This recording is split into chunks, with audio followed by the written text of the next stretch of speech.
Армысыздар, құрметті көрермендер. Эфирдегі өзекті сала және оның жүргізушісі мен Тұрар Жолмағанбетов. Бүгінгі біздің тақырыбымыз Қазақстан Республикасының сыртқы экономикалық байланыстары. Нақтырақ айтсақ, бүгін біздің республиканың Евроодақ мемлекеттері арасындағы экономикалық, сауда және инвестиция бойынша сұрақтар көтереміз. Осы байланыстарға келешекке баға беруге тырысамыз. Жалпы Евроодақ мемлекеттері біздің еліміздегі басты стратегиялық әріптес болып табылады. Инвестиция келетін болсақ, тең жартысы осы елдерден келеді бізге инвестиция. Ал еліміздің экспорты көп көлемде, яғни 30 миллиард ақш доллар осы елдерге жұмсалады. Сонымен, мен бірге ой көтеретін спикермен таныспаңыздар, бұл Сарабеков Жұмабек, тұңғыш президент қоры жанындағы халықаралық экономика және саясат институтындағы сарапшысы. Ендігіде тауар айналымы келетін болсақ, бағана мен айтқандай 2018 жылдың қорытындысы бойынша Қазақстан Республикасы осы Евроодақ мемлекеттеріне 30,5 миллиард ақш долларға тауар экспорттаған. Керісінше, біз Евроодақтан импорт көлемі 6,7 миллиард ақш доллар тауар есептелген. Ендігде инвестиция 2018 жылы 11,6 миллиард ақш доллар құраған. Бұл елімізге келетін барлық инвестицияның 48%. Енді осыны ескере отыра, жалпы екі жақ экономикалық инвестиция байланысына баға берсеңіз. Кешірік, шынымен де біз үшін Еуропалық одақ стратегиялық ойыншы болып табылады біздің экономикада. Және ол, жаңа айтып кеткендей, бүгінгі таңда осы экономикалық байланыстар тұрғысынан алып қарағанда бізге Еуропалық одақ Қытайдан да, Ресейден де жоғарырақ. Ол әрине экономикалық момент сәттерден бөлек, ол біздің жалпы сыртқы саяси егемендігімізді нығайтатын бір факторлардың бірі.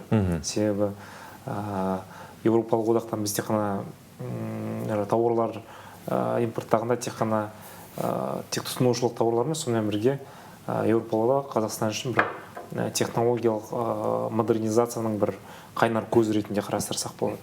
Және жалпы Қазақстан осы еуропалық бағытта өзінің энергетикалық әлеуетін жүзеге асырған бір кейс бар. Яғни біз бүгін Еуропалық одақ үшін бір стратегиялық энергетика саласындағы стратегиялық әріптес ретінде саналамыз. Яғни еліміз әріптес ретінде, еліміз сол былай айтқанда континентке осындай өнімдерді ең басты жеткізуші. Осы жағын айтып тұрсыз. Мысалға айтсақ, біз Еуропалық одаққа осы энергетикалық тауарларды экспорттау бойынша біз Ресей мен Норвегиядан кейінгі мемлекет үшінші орындамыз. Әрине бұл ОПЕК-ке мүше емес мемлекеттердің алып қарастырсақ. Мысалы Австрияда, Румынияда қазақстандық мысалы мұнай экспорты, ол жалпы осы елдердің импортының 3/1 бөлігін құраймыз. Бұл шынымен де біз өзіміздің деңгейде Еуропа нарығында өзіміздің орнымызды нақтылап біз белгілеп қойдық, және бұл нарықта ойыншы ретінде есептелеміз. Және әрине осы жылдардың ішінде Еуропалық одақтан бізге 120 миллиардтан астам инвестиция келіп түскен. Ол, былай қарасақ, өте үлкен сома, және соңғы жылдардың ішінде осы жаңа айтқандай Еуропалық мемлекеттер басты инвесторлар біздің экономикаға. Оның ішінде Голландия мемлекеті, Германия бар, Франция бар. Бұл жерде Голландиямен бір қызық сәт бар. Голландияда негізі ол инвесторлар үшін өте қолайлы жағдай жасағасын. Ол жерде офшорлық нарық ретінде Голландия арқылы бізге кіреді. Сондықтан тек статистикалық көрсеткіш, ал шын мәнінде ол голландықтардың қатысы болмауы да мүмкін бұл. Онда Қазақстанда капиталдың болуы мүмкін, соған әкеліп тұрсыз. Жақсы. Ендігіде мен мынаны сұрағым келіп отыр, сіз тауар айналымы бойынша ой көтердіңіз. Ендігіде сол тауар айналымы келетін болсақ, бүгінгі күні сол 30,5 миллиард ақш доллар жеткен тауардың 90-95% бұл шикізат. Бағана айтқан мұнай өнімдері. Сонымен қатар металл өнімдері бар, бізде ферроқорытпа, мыс бар, алюминий бар. Ендігіде бұл осы өнімдерге келетін болсақ, бұл айтқанда бұл коммодити, бұл биржалық тауарлар. Бұл тауарлары өздері циклді. Сәйкесінше бүгінгі мұнай бағасы 80 доллар болса, бұл алдыңғы жылы 40 доллар болды, 100 доллар болды, 2012-2013. Мыста дәл сөйлі. алюминий болсын, тағы басқасын. Яғни біздің тауар экспортымыз тікелей осы металдардың, мұнайдың бағасына тәуелді. Сәйкесінше біздің экспортта жоғары төмен болып отырды. Ендігіде осы тауарлардың жалпы экспортты тұрақты қылу үшін мүмкіндігінше дайын өнім, яғни өңделген өнім болу тиіс құрамда. Ал енді статистикада бұндай өнімдер жоқтың қасы деуге келеді. Ендігіде осы трендті қалай алмастыруға бола ма? Жалпы Қазақстанда мүмкіндік бар ма осы трендті ауыстыруға? Яғни дайын өңделген өнім жеткізуге. Әрине, бұл жерде сізбен толық келісем. Бүгінгі экспорттың структурасы ол тәуекелдердің орны ерекше жоғары. Яғни мұнайдың бағасы өзгерсе, біздің экспорттық көрсеткіштеріміз лезде ауысып кетуі мүмкін. Және ол мысалы қауіпсіздік тұрғысынан ол біздің мүддемізге сәйкес емес. Әрине, бұл жерде меніңше мәселе тек қана еуропалық одақта емес, мәселе жалпы біздің Қазақстанның экономикасында. Ұлттық экономика. Яғни біз тіпті бұл жерде экономикалық институттардың деңгейіндегі мәселе бұл. Яғни біз мұнайдың әсерінен бізде басқа салаларға инвестиция құю деген мысалы инвесторлар үшін қызығушылық танытпайды. Және ол объективті нәрсе. Себебі мойындау керек. бір жағынан бізде мысалы көп адамдар бізді критика айтады біздің Қазақстанның экономикасы. Бір жағынан бірақ мұнайды оны да бір артықшылық ретінде қарастыру керек. Біз мысалы мұнайды тек қана экспорттамай, біз мұнайды өңдесек, ол да мысалы біздің салыстырмалы артықшылығымыз. Ең кем болмағанда жанармай шығаруға болады дейсіз ғой. Яғни бұл жерде рецепт белгілі, бұрыннан белгілі. Біз өңдеуші экономиканы дамытуымыз керек. Бұл бағытта мемлекетте қадамдар жасап жатыр. Яғни бұл жерде сол индустрияландыру бағдарламасы, үшінші модернизация. Осы бағдарламаларды көздеген мақсаттарына жеткізсе, әрине бұл жерде өзгеруі мүмкін экономиканың структурасы. Бірақ бұл жерде бір ескеретін нәрсе, Еуропа нарығында бәсекенің деңгейі өте жоғары. Яғни ол жерде мысалға біз Еуропа нарығына мысалға iPad экспорттау меніңше ол абсурд. Біз өзіміздің артықшылығымызды білуіміз керек. Бұл ретте өз кезегінде тауарлық позициялар бар. Осы тауарлық позиция келетін болса, жалпы Қазақстанның өзінің былай айтқанда ұтым жақтарын ескере отыра, қандай тауарлар болуы мүмкін? Мысалға айтарлық енді iPod жақсы болмай қойсын, автокөлік болмай қойсын, жалпы қолымыздан келетін қандай өнім біз жеткізе аламыз? Меніңше бұл жерде бірнеше позициялар, жаңа айтып кеткен бірінші ол мұнаймен байланысты. Яғни мұнайда өңделген тауарлар. Химиялық тауарлар. Екіншіден, әрине ол әрқашан бізде осындай басымдық берілетін ауыл шаруашылық саласы. Яғни біз әлеуетіміз бойынша біз ауыл шаруашылығы державасымыз. Әлі енді өзіміздің әлеуетімізді жүзеге асырған жоқпыз, бірақ бізде осындай мүмкіндік бар. Осы бағытта жұмыс жасау керек. Және жалпы қазір әлемде органикалық тамаққа тренд өсіп келе жатыр. Мысалға тіпті біз Қытай нарығына біртіндеп ет өнімдерін экспорттау бойынша қадамдар жасап жатыр. Және ол жетістік бар белгілі бір деңгейде. Және осы трендті біз дер кезінде тізгіндеп, осы мүмкіндікті жоғалтып алмауымыз керек. Себебі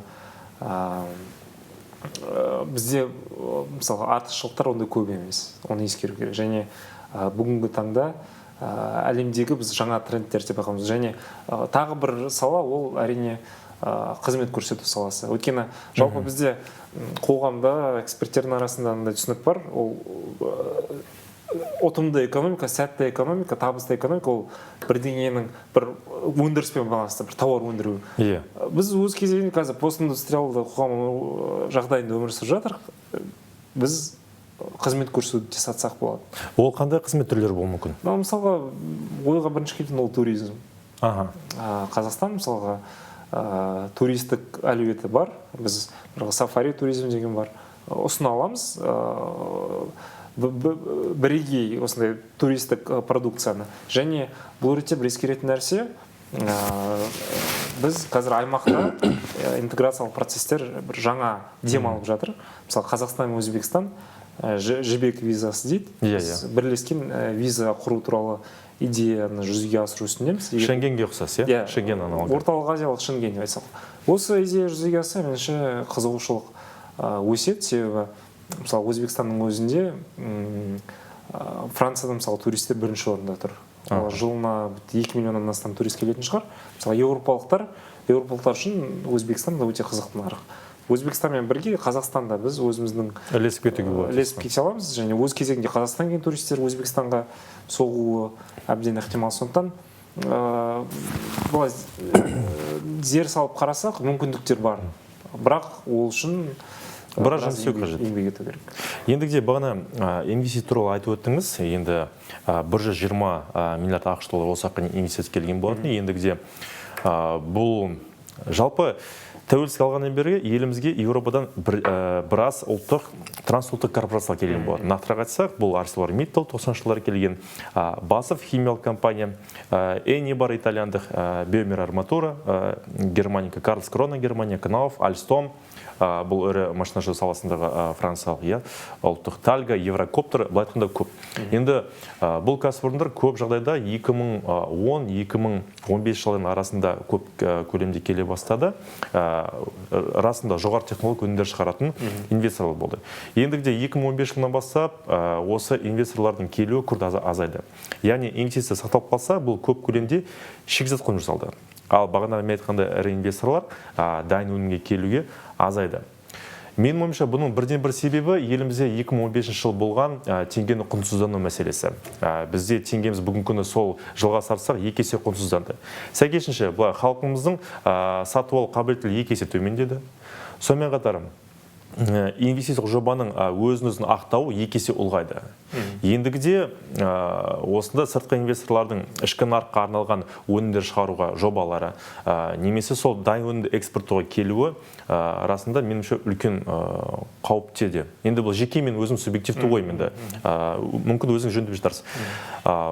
Бұл трендті өзгеру мүмкін бе? Енді мен шынымды айтайын, теңгенің қайтадан 180-200-ге келуі енді мен өзім сенбеймін, ал ендігіде біз қалай қыламыз? Бұл жалпы енді Евроодаққа байланысты емес, енді жалпы ұлттық экономикаға байланысты.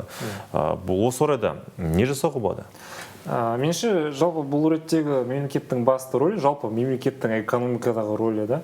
Бұл жерде мемлекет ол тек стимул беруші.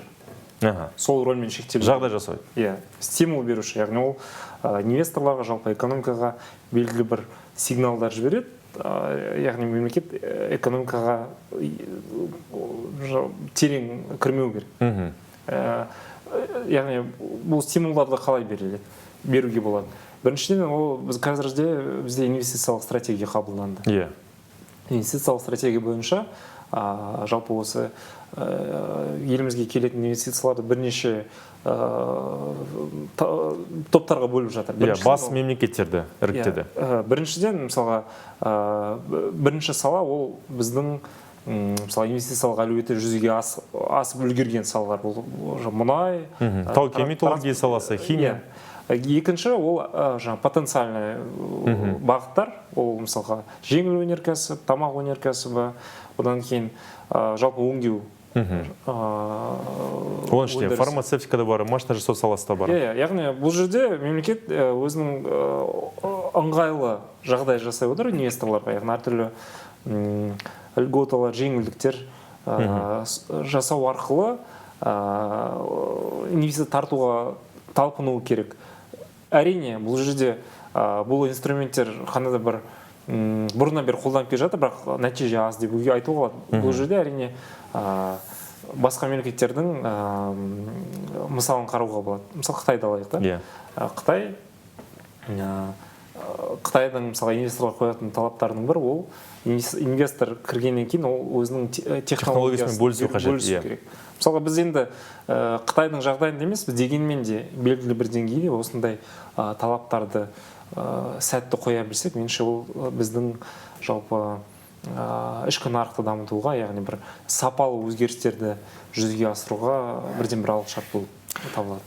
Жұмабек мырза, осы инвесторларға байланысты, иә, біз білеміз, 2012 жылы бізде кедендік одақ болды. Бүгін 2015 жылы бізде Евразия экономикалық одақ мүшесіміз. Бұл одақта бүгін күні 5 мемлекет бар. Осы одаққа кірудің бірден бір басты принципі еліміздің Қазақстан Республикасының осы 5 мемлекеттегі 180 миллион халқы бар нарыққа ашық жол ашу. Бұл бір. Және сонымен қатар осы 5 ел арасында біздің Қазақстан Республикасының экономикалық үрдісі, сонымен қатар заңнамалық тарапынан келсек, тиімді, бізде салық төмен. Ресейге қарағанда, басқа қарағанда. Сонымен қатар инвестициялық климат әлдеқайда жоғары. Doing бизнес болсын, гиг веб болсын. Сөйте тұра, басты принцип осыны пайдалана отыра сырттан көп көлемде инвестиция тарту, соның ішінде Евроодақ бойынша, және бұл айтқанда Қазақстан офшор ретінде қарастыру керек болатында, бізде өнім шығарып, сол Евразиялық экономикалық одақ нарығына шығару болатын.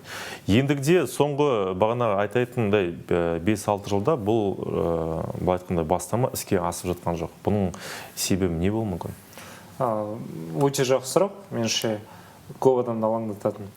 Біріншіден, бұл ретте Евразиялық экономикалық одақтың ішіндегі проблемаларды айту керек.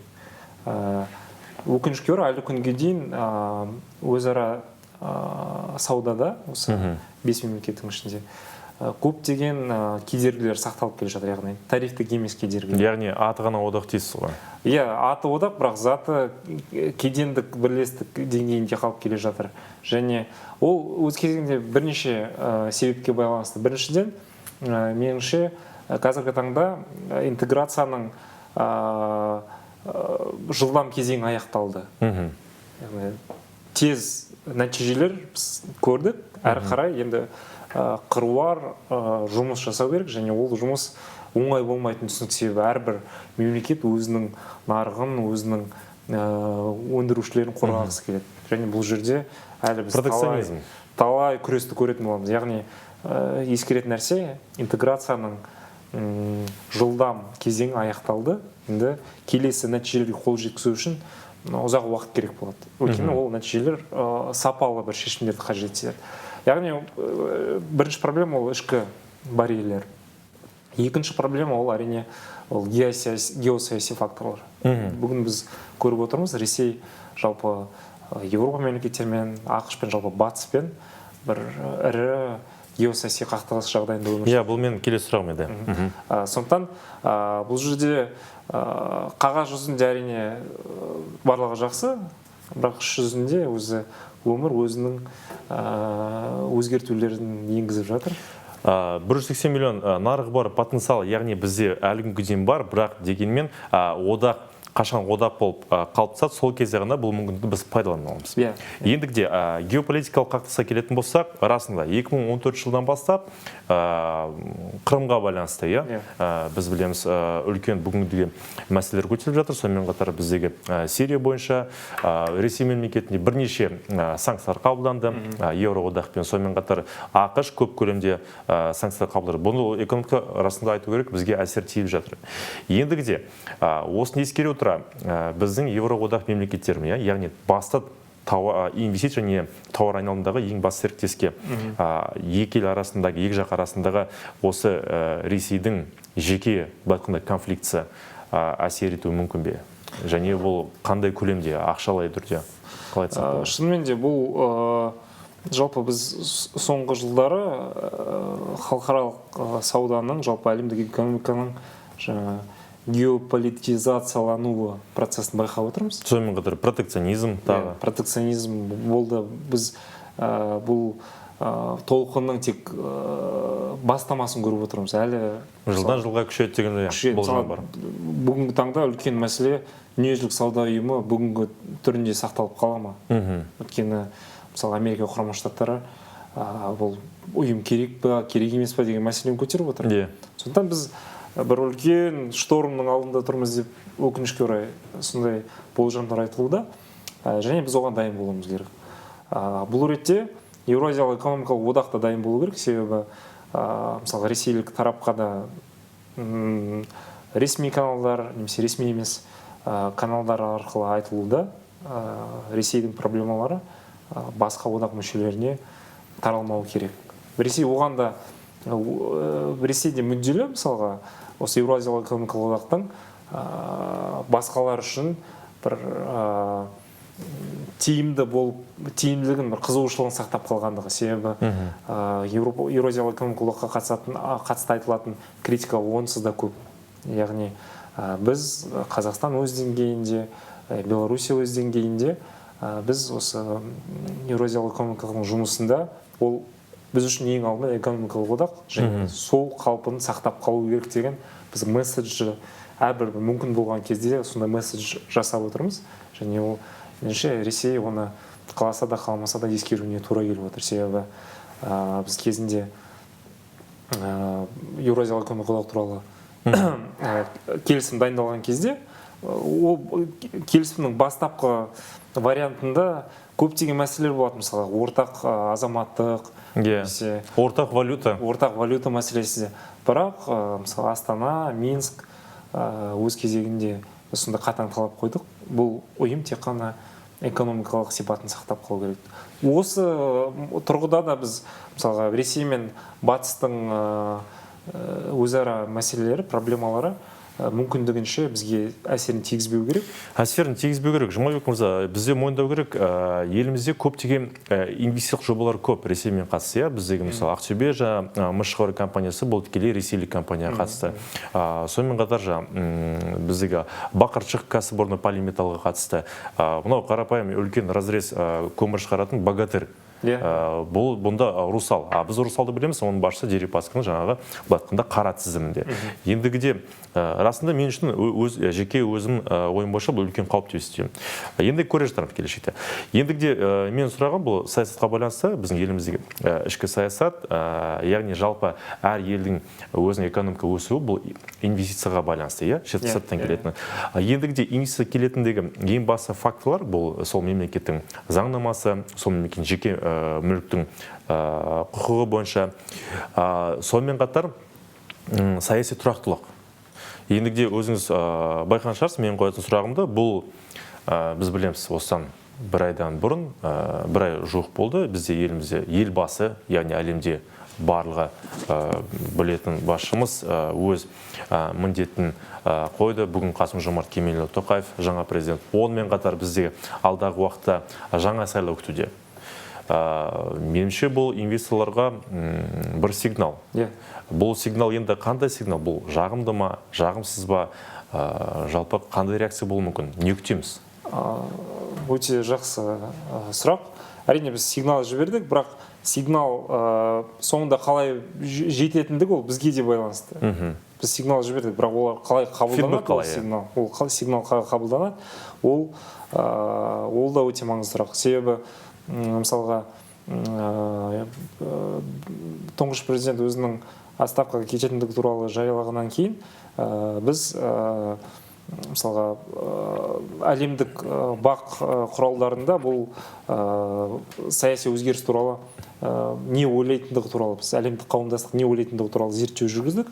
Сонда байқағанымыз осы инвесторлардың тарапынан айтылатын бір уайым деп айтсақ болады, ол Қазақстан қаншалықты өз мойнына алған міндеттемелерін сақтап қалады және қалай әрі қарай жүзеге асырылады. Мысалға әсіресе инвесторлардың алаңдататын нәрсе ол Қазақстан қаншалықты осы модернизациялық трендті сақтап қалады.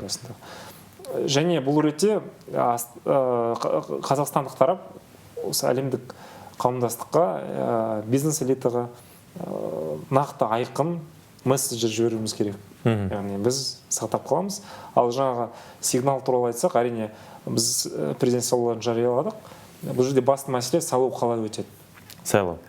Яғни қаншалықты біз оны әділетті және әлемдік бақылаушылардың қатысуымен өткіземіз және қаншалықты сайлаудың әділ негізде өтуін қамтамасыз ете аламыз, осыған байланысты. Сондықтан бұл біздің қазақстандық саяси билік үшін үлкен тапсырма. Біз өзіміздің жылдар бойы жинаған инвестициялық рейтингімізді сақтап қалуымызға күшейтуімізге. Сол үшін еуропалық азаматтар үшін, қытайлық азаматтар үшін, жалпы әлемдік инвесторлар үшін біз айқын сигнал жіберуіміз керек. Яғни бұның барлығы сол алдағы сайлаудың әділетті өтуіне тікелей байланысты еді. Бізге берілген уақыт осы, Жомарт мырза, уақыт болып келгеніңізге үлкен рахмет сіздерге. Құрметті көрермендер, сіздермен болған Тұрар Жолмағанбетов, сау болыңыздар.